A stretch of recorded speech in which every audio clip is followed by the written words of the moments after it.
My name is Millie. I am the membership manager here at the National Flute Association. If this is your first time attending an NFA event, then I would like to personally welcome you to this flute community. The NFA was founded in 1972 and has since grown to become one of the world's largest flute organizations, with members from all 50 states and countries from across the globe. We invite you to visit our website, nfaonline.org, and learn more about us and how you can be involved. We'd also like to acknowledge that today's online event is made possible with support from our members, our donors, and the Illinois Arts Council. Thank you once more, and I am going to head and hand it over to our presenter today, Laura Lentz. Hi, everybody. Thanks so much for being here. Like I was saying, I see so many beautiful faces and names.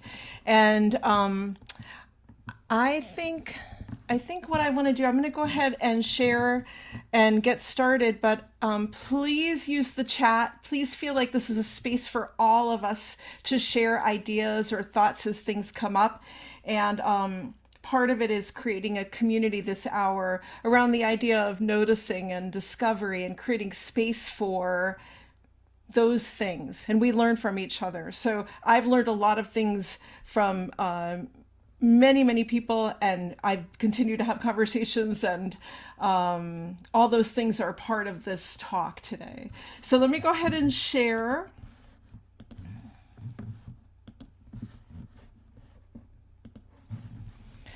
So everybody sees this okay? Fantastic. So hello and welcome. This is Sparking a Sense of Discovery in Your Playing and Life. My name is Laura Lentz. I'm a flutist, collaborator, and teacher mentor based in Rochester, New York. I'm also the author of a book called Modal Flute Warm-Up.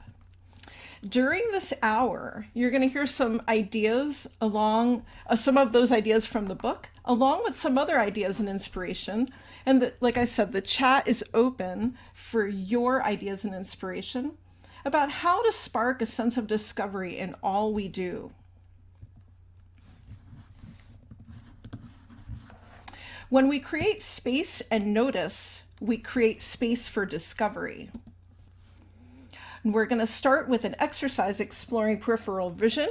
This comes from my friend and colleague Kay Hooper's book. And Kay, if you have anything to add as I'm doing this, I found this exercise to be fantastic in exploring and expanding my concept of space around me. So as you're seated here in front of your computer, try to get comfy and let your feet be nice and big, kind of feel like you have like webbed feet, and look beyond your computer. Maybe find something in front of you, like I have a tree outside my window covered with snow. I have a plant above my computer, and I'm going to find a spot right in front of me, and I'm going to have my gaze be soft, and I'm just going to take that in, and then I'm going to raise my, you can take your right hand or your left hand, whichever one is more comfortable for you, and just let it be in front of you and notice the space in front of you.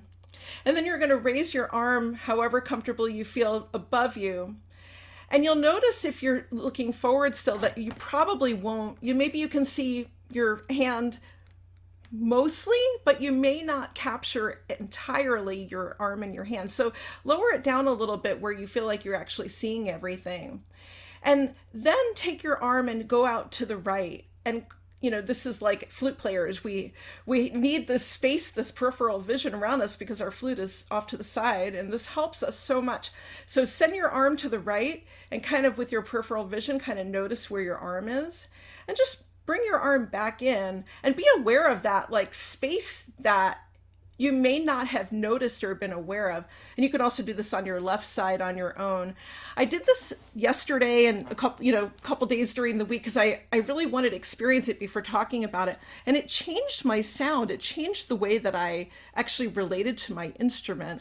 And so I think this kind of exercise of expanding our peripheral vision, even like being aware of the walls to the right and left of us, the next door neighbor's house, our space behind us. You see, I have a bookshelf and a piano. I'm thinking about that. I'm thinking in front of me, across the street to the house across the street. This idea of how much space can we take in our peripheral vision, and that can open up and help us to notice, I think, a little bit more and experience perhaps as we're living our lives and playing and teaching. Whoop, I'm having a little bit, I'm jumping ahead here. My keyboard doesn't seem to be giving me the titles in time as I'd like. So we'll just go with it. The next thing I want to share with you, it's a children's story. Has anybody ever heard of Making Space? This is a book by Paola Quintavalle, and she is from Rome, Italy, where I actually lived for 9 years. And so not only does the book itself resonate with me, but the fact that she's from Rome really resonates with me. If I hold up the book, can you see it? Or do you still see you can see it okay? Okay. So this is the front cover, Making Space. And there's a couple of pages in here that I just absolutely love. One is, make space for what you do not know yet. This idea of discovery, this idea of noticing.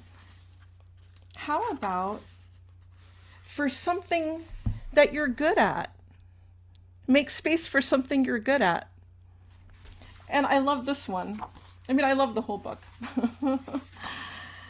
Make space for scribbling. Give yourself space to explore and notice and be creative. So I love that book so much, Making Space by Paola Quintavalle. In this hour, we're going to look at 10 ways in our life that we can create space and notice. And when we notice and we create space for discovery. And my book, Modal Flute Warm-Up, is all about this sound discovery and kind of, what do you notice as you're doing something? Well, what do we notice as we're living our life? What do we notice as we're teaching and playing? And so I'll share with you 10 ways of noticing, giving opportunities to notice things in our lives. And then 10 ways in our teaching and playing that we can enhance, perhaps, our experience as teachers and players. We're going to do some playing and creating together. You don't have to be a flute player. Whatever you have will be welcome, and we'll do that in a little bit. And of course, drop your thoughts in the chat as we go. I actually can't see the chat, so I'm going to, we have 2 spaces during the hour where I'm going to stop sharing and check in on the chat and see what people are sharing, if you've shared anything. The number one way, it's not the number one way, it's the first one, but the first way to spark discovery in your life. What about a discovery jar? We're so focused on the product, but we don't welcome, especially those of us who are perfectionists. Who's a perfectionist? I am. I think this is great for the perfectionists in us. It's a reminder that the joy is in the journey. So write down something new that you noticed, that you learned, you tried, or were grateful for. We need gratitude so much, I think, these days, no matter how small it is, and place it in a jar. And then maybe in a week or a month, turn the jar on over and look what you gathered. I'm sorry?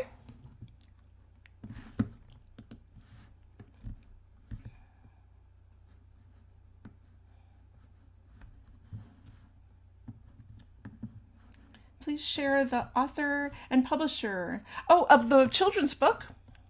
Should I put that in the chat for everybody?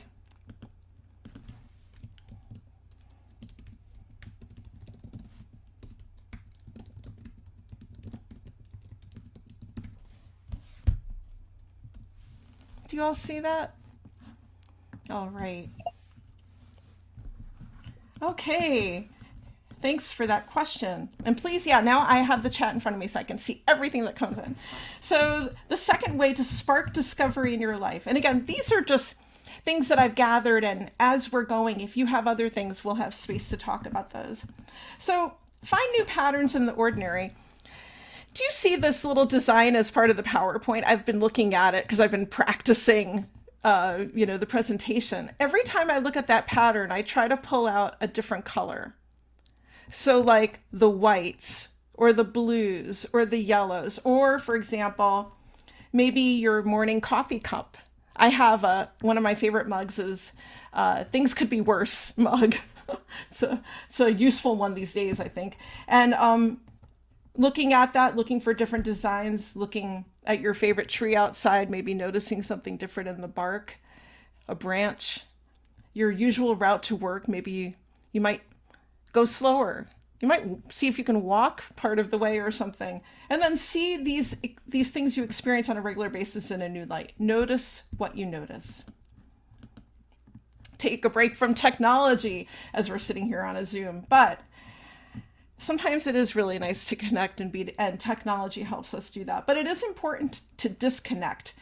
And there's a fantastic current article on this subject in the New York Times. It features an interview with a person named Dr. Lemke that I've been reading. It's available in these days. I mean, it's on New York Times. Very good read. Disconnect for a day or weekend and see what insights emerge when you step away from your distractions. Number 4, make space for play. Take time to doodle, to scribble.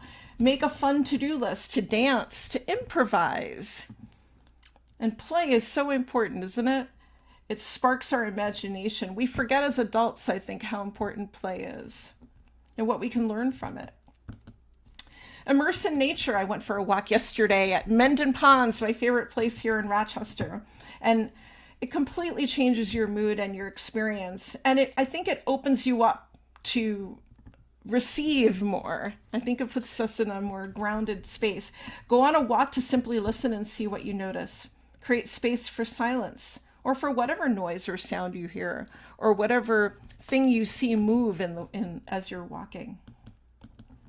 Change your environment. How many of you practice or I think practice or work sometimes in a different space? Doesn't that change your experience? Like the acoustics of the room are different, or instead of sitting here, I can go and sit at the table and kind of look out at the birds, for example, which I can't see here. So working or creating in a new space, a park, cafe, or a different room in your home. This is all about noticing different things. When we notice different things, when we give ourselves space to notice different things, we might experience something that can lead us to discover something different. Try something new every week. Well, that might be hard. Maybe you can try something new every month, or maybe you want to try Ethiopian food, or maybe there's a cute little place that sells crumpets you've been meaning to go to, or an activity. Maybe you want to learn ultimate frisbee finally, So embracing new experiences can uncover unknown interests or strengths. For example, maybe you've been thinking about going, to do something and you just haven't put your mind to it yet. Create space in your calendar for it, or create space in your calendar just to even think about it. Number 8, the small achievements. These are really important. And, it's the little steps. It's the joy in the journey. It's like the discovery jar. And I think if we can celebrate these personal growth experiences, no matter how small, I think it creates space for us to be more loving and nurturing to ourselves and also to others around us. Number 9, doodling.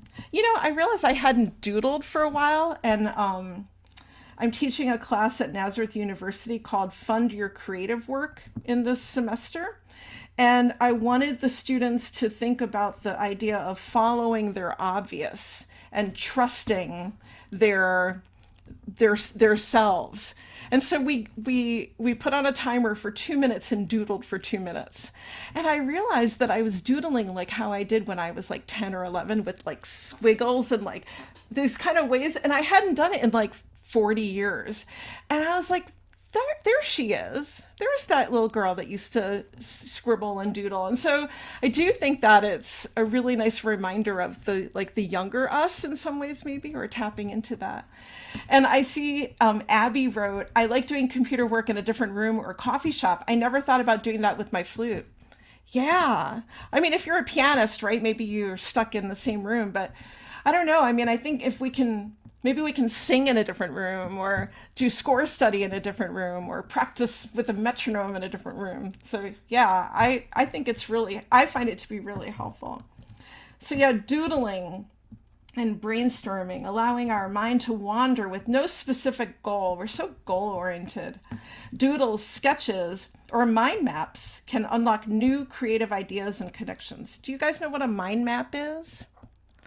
So, for the class that I'm teaching and a class that I taught at Eastman also last year, in order to spark a creative idea, you can start with one word and then you branch off. So, like, let's say you have discovery, like you might put explore or brainstorm or scribble or and just let your brain kind of go. And it can be a way to make connect, like bring up ideas that you may not have thought would happen. And so it's kind of a nice way to brainstorm. And this is all judgment free, right? Just brainstorming freely. And number 10, if anybody knows me, they know I love serendipity. And this idea of being open to noticing serendipity. So I'm doing a project right now called the Serendipity Project, and it's taking place this spring. It's a combination of performances, workshops. I'm doing workshops at public libraries called Book Serendipity, where it's for children and their families. And the children will grab a book, open up a page, like a random page, and tell me about it. We talk about the mood and kind of what they see. And then they tell me maybe what kind of music they imagine. And I improvise on whatever flute they'd like me to improvise with. And it's completely like, trust fall and just, going there. But I want to encourage in these workshops this idea of noticing serendipity and trusting it and trusting our instinct also. And then the performances will lead to, and the workshops will lead to a culminating album. Three new pieces that I'm very excited about that I've been working with composers on. One is called Serendipity from Jacob TV. It's a new version for alto, flute, string quartet, and tabla. Another one is by Mark Mellitz. I was lead commissioner for a consortium for a new work, and I don't mean to toot my horn too much, but I'm really excited, and I hope you can listen to Performance Today tomorrow. I will be on Performance Today with a pianist here in Rochester. We performed in December, and they're broadcasting the performance. And so that's tomorrow on the program, Performance Today. And then there's a new version of Missy Mazzoli's Magic with Everyday Objects. And so all of these pieces are part of the Serendipity Project that happened because of stumbling upon something, an unexpected experience that led to creative inspiration. So being open to noticing serendipity. And how many of you know about Brian Eno's oblique strategies? I just heard about this from a colleague and friend who shared this with me. And if you get the PDF from this, from today, you should be able to click on that. Otherwise, do a search for Brian Eno's oblique strategies, and there's an online version of it where you can click on a card and it gives you a prompt, and it can kind of shake your thinking up a little bit. So it's a moment of like thinking about things in a new way, maybe from a different perspective.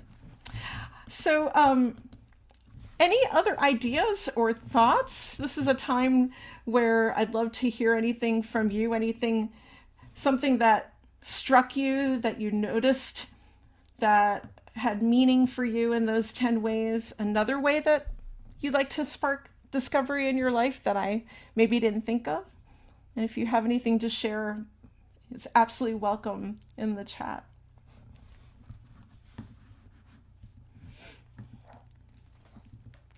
How's everybody doing? Let's see some wiggling fingers. Yeah. Some participatory thing. Yeah. All right. Fantastic. Moving. Are we ready to move on? All right. Kind of wiggle out your feet a little bit and kind of shake your hips. We're all sitting and kind of look out the window for a second. Just kind of, be a sea creature for a moment. All right, going on. Yeah, I like those sea creatures.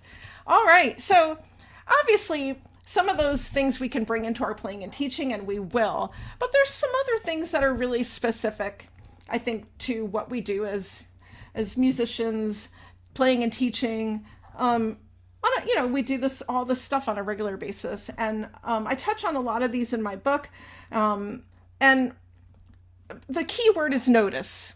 What are we noticing, and what can we encourage our students to notice? So number one, ask questions that spark curiosity and a sense of discovery, and help us and our students to notice things. So to yourself or your students, what do you notice? What do you feel, hear, or see? For example, this is one of my favorite questions. What do you notice about your embouchure? Us flute players, we're so weird. What do you notice about your embouchure when you like the sound? Like yesterday, I was warming up and I was thinking, boy, I really don't like my sound. What is happening? And I realized I was being very tense yesterday. And I was thinking about maybe the several things that I needed to get done or whatever. So noticing when things feel good to you, so that you have information when it's not going well for you. You can rely on that. Or how about something like, do you hear all the notes in your technical passages? How many of us have students that just like whiz through the technical things and you hear like half the notes? Well, that's not what the composer wrote. So we want to make sure that we're bringing our attention to our students and also to ourselves, that we're catching all the notes that are written. Number two, incorporating movement. Choose a movement that you like before your practice. Kathy Blocky had a fantastic thing at the last NFA about movement in the brain and how important it is in learning. And so with your young students, even with yourself, with your adult students, move before you practice. Do something. Go out for a walk. It'll change your perspective before you come back into practice. Notice how when you move your body, how your sound might change. Notice how it affects your breathing. Us wind players, everything for us is about our air and this kind of expansive sense of letting the air in. I like to think about yawning to let the air in and sighing to let the air out. And what does it feel like when we tap into the things that are familiar, incorporating movement and what we know? Be more than technical.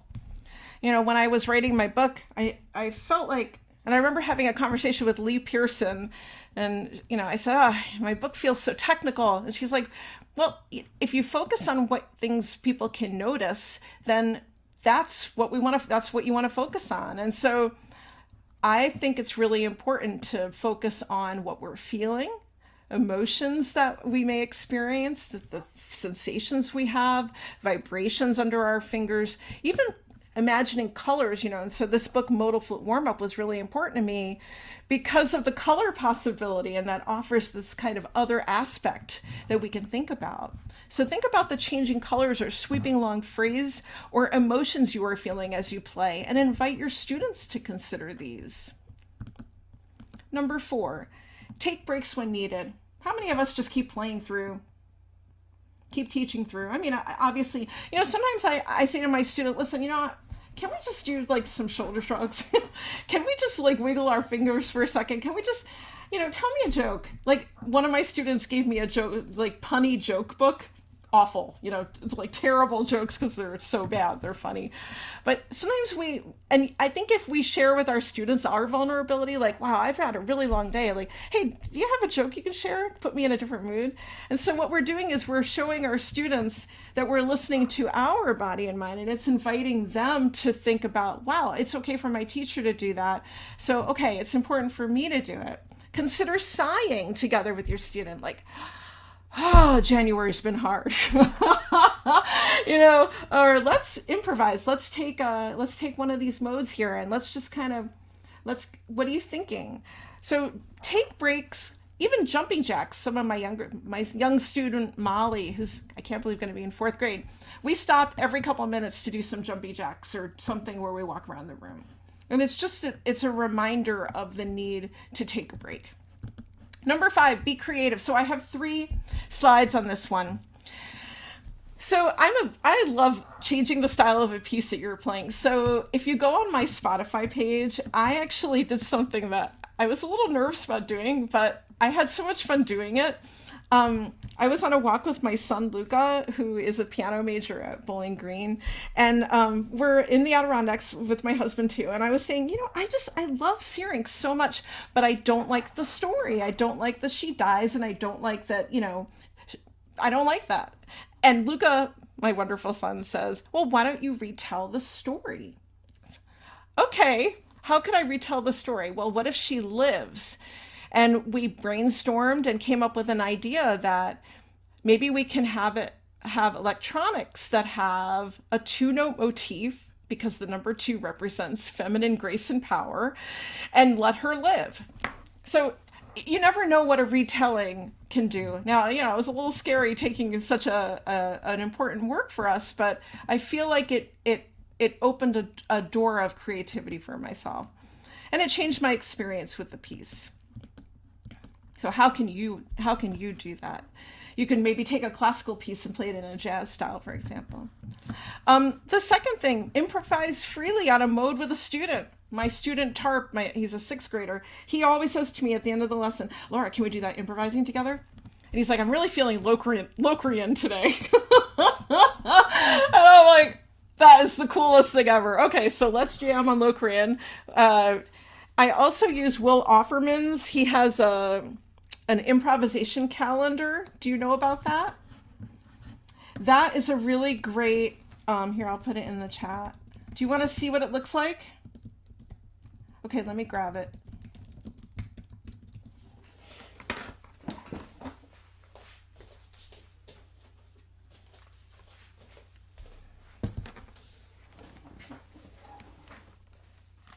Can you see me?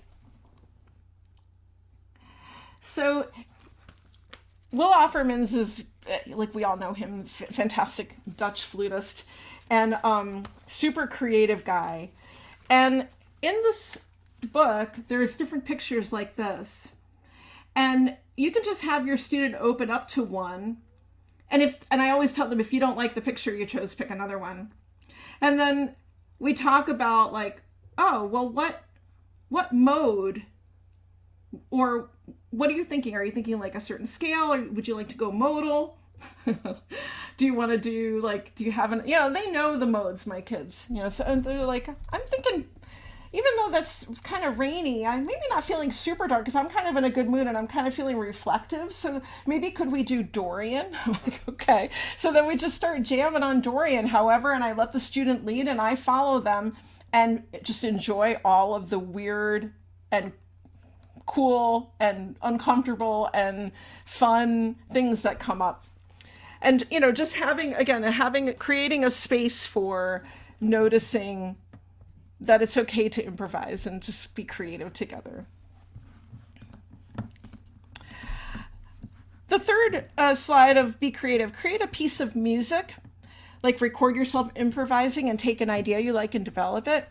So I keep dreaming and hoping that I will wear more of a composer hat at some point. I do like to compose. I don't often make myself, I don't think that I feel like a strong identity around it, and I don't believe it yet, but I come from a wonderful background in, my dad's a jazz musician and composer, and so for me to get to that composer hat, it helps me. And I took a couple of composing lessons, and I was invited to improvise and then listen back to things that I liked and save those little snippets. So that's a great first way to start composing that is helping me to get started.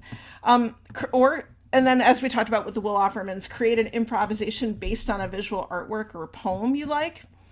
Sometimes I have a good friend here in Rochester who likes to write poems to my recordings. So that's really nice to kind of keep the conversation going. Number 6, think about colors as you play. One of my students in my current college course, she wants to do a possible project around commissioning composers who have synesthesia, or programming composers who have like new composers and old composers.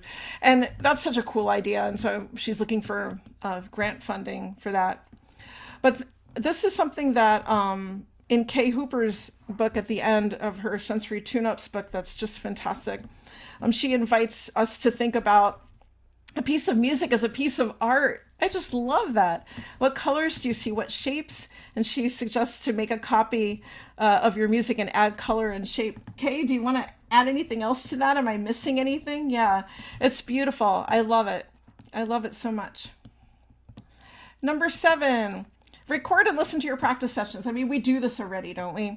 But it helps us to really hear things and see things. We learn a lot about our movement habits.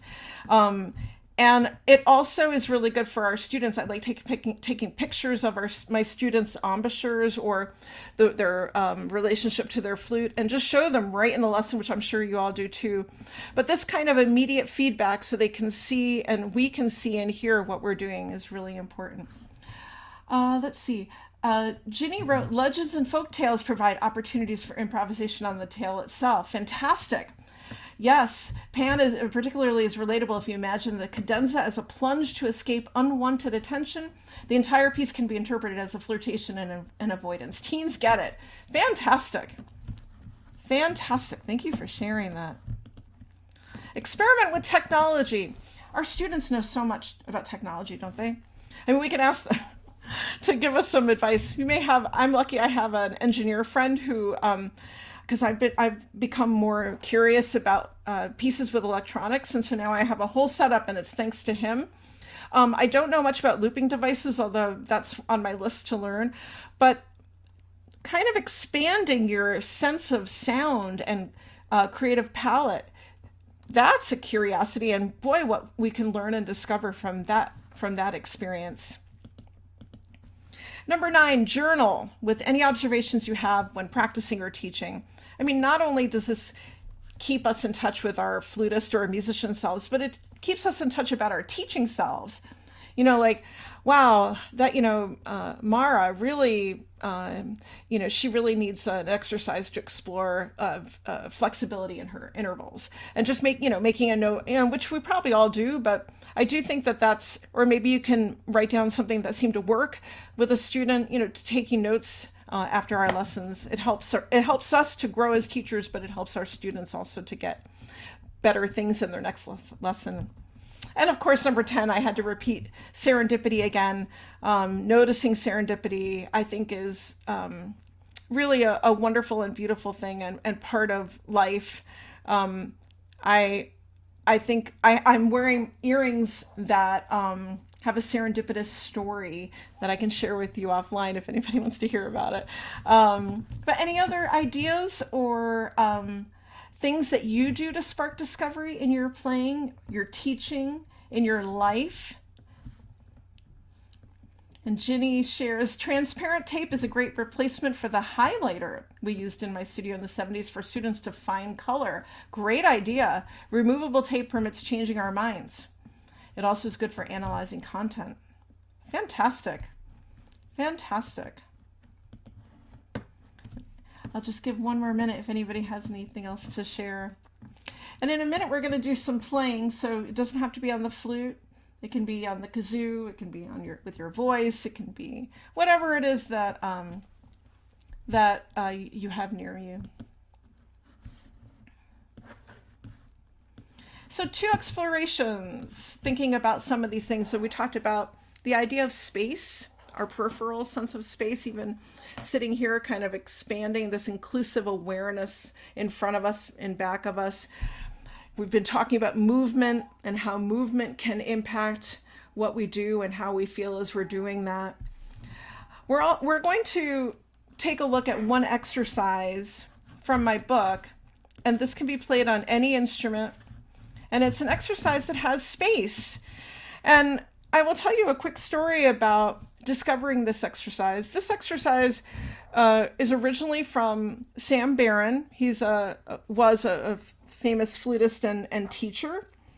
And then I expanded the exercise, but what I fell in love with was the space that's there. He has a rest, and I'll show you that in a second. We're going to use that as a means to discover something in our playing. If you're a flutist, you'll only need F scale, 2 octaves, and we'll go slow. You will stay muted for this. and you can have the experience however you want. We're not gonna go very fast, but it's not the reason we won't go fast is that I want to have space for you to think a little bit, for us to think together. Whoa, I'm sorry. Whoa, let's go back. Can I go back? There we go. Okay. Then the second thing is we're going to be creative together and we're going to improvise together. It's on G Dorian, but you don't need to know that. It's just F scale starting on G.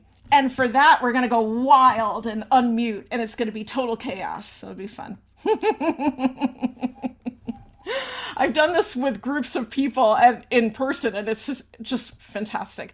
But on Zoom, it's another level of weird and fantastic. So, and you can decide, like, if it's too weird, you can decide what works best for you. But it is a moment of freedom. Okay, so here is this exercise from my book. This is modes in F. And take a look at the exercise. You have do da dee da dee da dee da dum. Ya da dee da da dee da dum. And this is a moment to, flutists, we need to breathe, but flute players, we have Taffanel and Gobert and these kind of similar things, which are fantastic, and we need to do them. But it's sometimes, I don't know, I think that some of us get lost. We go on automatic pilot. We're not maybe being as present and noticing things as they're happening. And so to me, I think we're getting the same concept where, flute players, we like to think about same air, of course, on all the notes that they sound the same, one kind of embouchure that works for everything.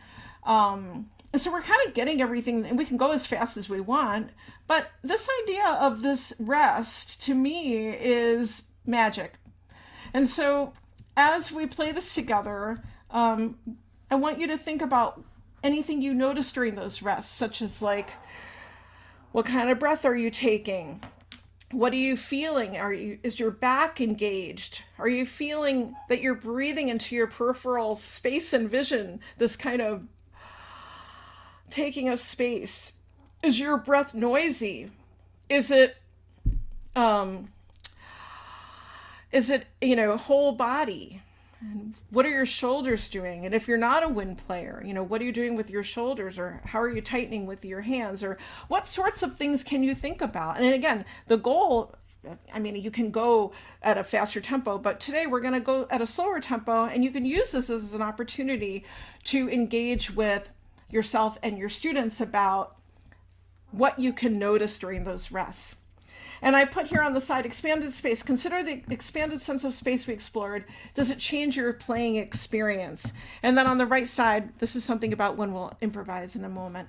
So this, I'll just play the first line for you. You'll notice that I put the modes there. It's just a scale. There's nothing magical about it that you have to know. It's just all the F scale on all the scale degrees. In the book, I have a really interesting version by root pattern. And so you add, oh, Janet's here. So you add a flat and you keep going through, and so you hear a one note change. And that's fun to notice. And we won't have time to do that, but that's a really fun exercise in the book. Okay, so this is what it sounds like. I'm right at the beginning. Measure 151 F Ionian. Can you hear me okay? Okay. And then that rest is like, what am I noticing? So we're going to play it together, or you can decide to not listen to me and just play it on your own. But I'm going to play it through, and you can play along with me on whatever instrument you have. And if I'm going too fast or too slow, you can opt to do whatever feels comfortable. All right. But what we're doing is we're noticing some of the things that we talked about as you're playing and as you're resting. Here we go. Ready?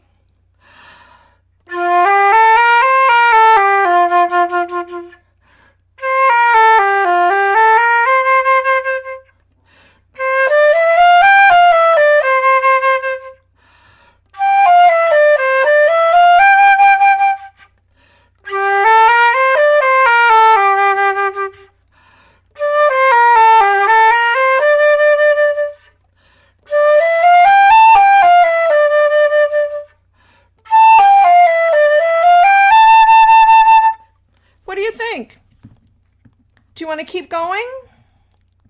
Or do you get the idea? You get the idea? Okay. Did anybody have any observations or awarenesses or anything they noticed as you were playing? Did it give you some space to think about how you were breathing? Let's do it one more time, and this time really be aware of your breath. Let's focus just on the breath, okay? One more time. Ready?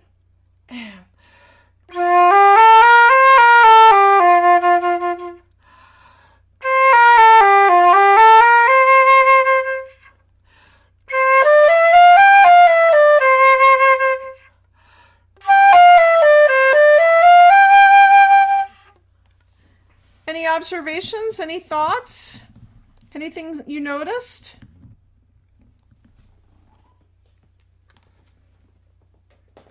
When I brought this exercise home from the flute fair here in Rochester and I started playing it, it was an eye-opener for me.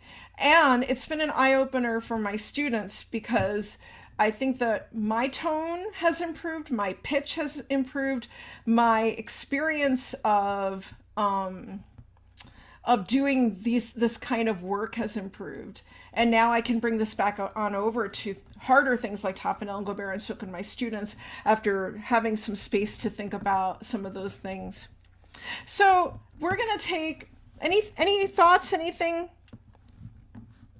So we're going to take the G Dorian, which is our F scale, starting on G. And just go ahead and play that on your own.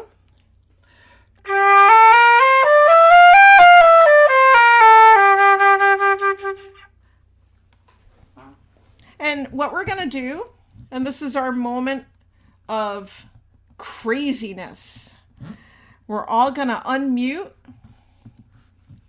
if we feel like it.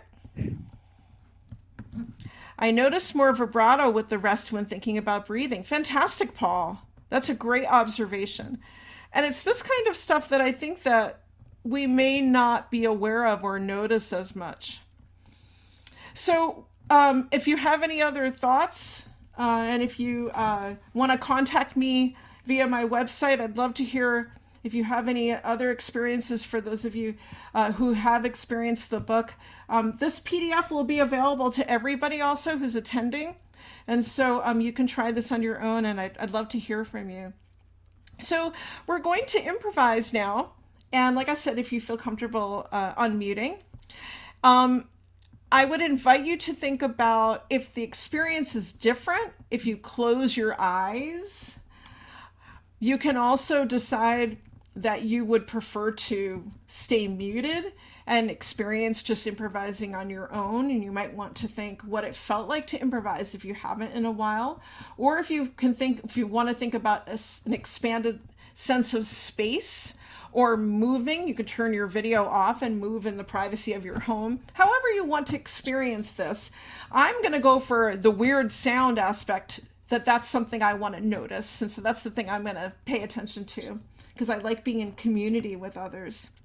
And so I'm going to start, and whenever you feel comfortable, and we're just going to improvise for about a minute or two and see what we notice. And again, our notes are the F scale, starting on G, and it's G Dorian. But if you don't want to think about G Dorian, you could just think F scale.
how everybody was just ready to jump on in. I'm going to ask you to do it one more time. And this time I want you to think about silence also as part of your improvisation. We often think that we have to play the whole time. But what if we actually listened or took pauses? And how would that be different? How would our experience be different? Let's just think about that and do it one more time. But that was amazing. Beautiful. Fantastic.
Wow, did you hear how that was different?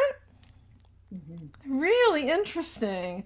And I love what Paul said. Dizzy Gillespie said that a true musician is one who notices, like the word notice, notices the notes not played. Fantastic. Any other thoughts to share?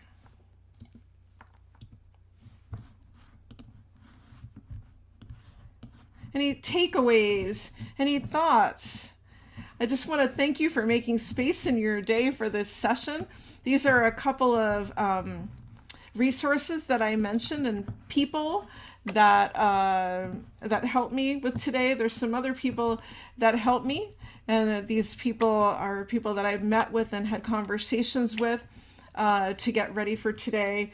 But all of this will be on the PDF that was just put in the chat. And I'd love to hear from you. I'd love to please reach out if you've bought my book. Please, I love giving lessons on Zoom as a thank you. And I also hold virtual sessions during the year. I will be doing a couple of other things around the book. Please go to my website, and I'd love to see you again. So, and don't hesitate to reach out to me. My website is there at the bottom here. Thank you so much, everybody. Any other last thoughts? Thank you, Abby. Thank you for your help. Thank you, Rita. I'm so glad that you enjoyed. Thank you. Thank you. Any other last thoughts, please? And I'm happy to answer any questions, or if there's any other thoughts that you have that the session sparked for you. Thank you, Marjorie, for coming. Thank you.